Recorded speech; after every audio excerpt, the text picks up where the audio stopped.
Red alert, red alert. All hands to the battle station.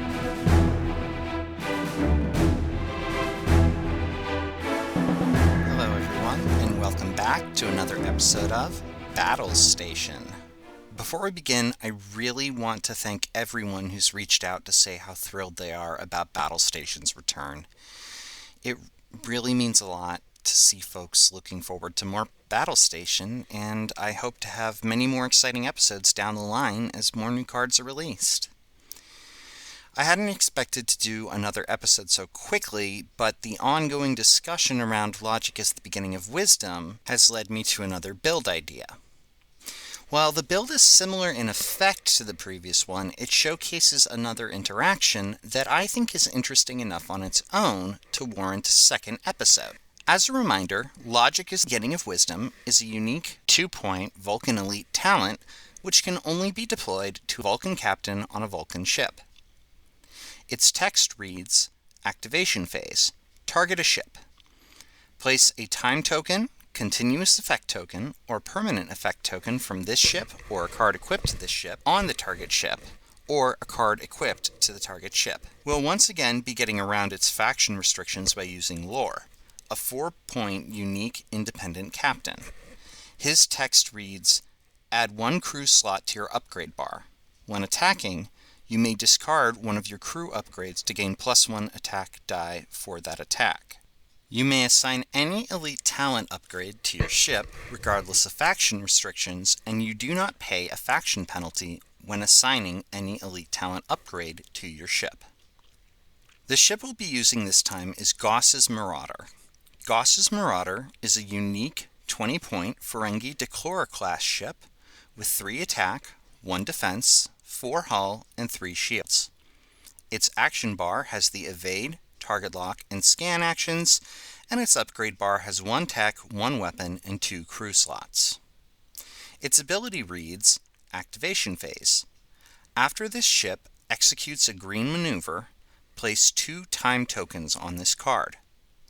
Remove a disable token from one upgrade equipped to the ship, or equip a Ferengi upgrade that was discarded from this ship to this ship.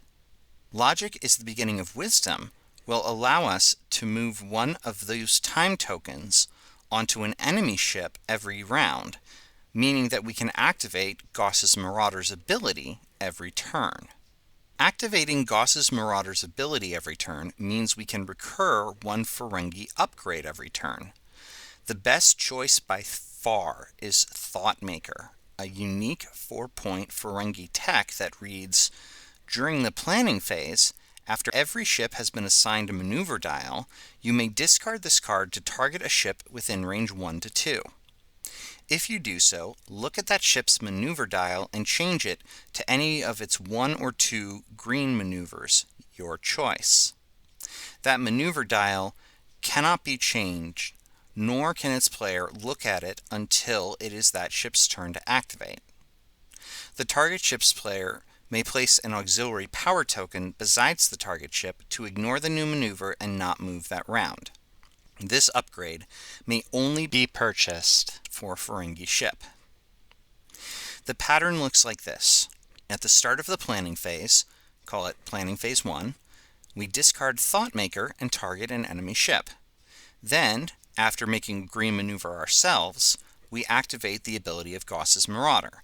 This redeploys Thoughtmaker to the ship and puts 2 time tokens on Goss Marauder. At the end of the turn, we remove 1 time token. At the start of Planning Phase 2, we activate Thoughtmaker again. At the start of Activation Phase 2, we use Logic is the Beginning of Wisdom to move the last time token off Goss Marauder onto the enemy ship, or one of its cards. This means that the ability is ready to use again after we move, letting us continue the cycle indefinitely. By doing so every round, we can force our opponent to either never move again and collect a pile of Aux tokens, or let us choose their maneuvers for the rest of the game. The interaction doesn't end there, though. Since the time token moved by Logic is the beginning of wisdom can go on the enemy ship card or any card equipped to that ship, we can also stop the most important card on that ship, including the ship itself, from being used for the rest of the game. The exception would be if the card has an activation phase trigger, which could be used on turns when the opponent has initiative. This is a simple and effective lock that has the ability to cripple one of your opponent's ships, or even force them to fly right off the board. If they don't have a reverse maneuver, they won't be able to avoid it if they're close enough to the edge. Simply don't activate Thoughtmaker on the turn when any maneuver they pick would take them off. One of the best parts of this combo is that it uses only a captain and 2 upgrades. The total cost is only 30 points, enough to run 2 50-point ships alongside it in standard rules, and the ship still has 3 crew slots and a weapon slot open. It's far from impossible to turn a Decora into a combat-ready craft. Alternatively, one could use a number of upgrades to increase the number of green maneuvers on the Decora's dial, making it easier to ensure it stays within range of the target. Of course, because Ferengi is a sub-faction of Independent and because of Lore's ability, the build as presented is also legal in a penalty-pure environment. There are many possibilities here, and I hope this episode inspires you to explore them yourself. Once again, our final build is Goss Marauder for 20 points, Lore as Captain for 4 points, Logic is the beginning of Wisdom for 2 points, and Thoughtmaker for 4 points, for a total of 30 points. A Utopia link for this build is available in the description of the YouTube version of this episode. Thanks again for your continued support of Battle Station. It really does mean the world to me. If you like the show, please subscribe to the 10 Forward channel on YouTube to be notified of new episodes. I hope to bring you another build soon, but until then, stand down Red Alert and secure from Battle Station.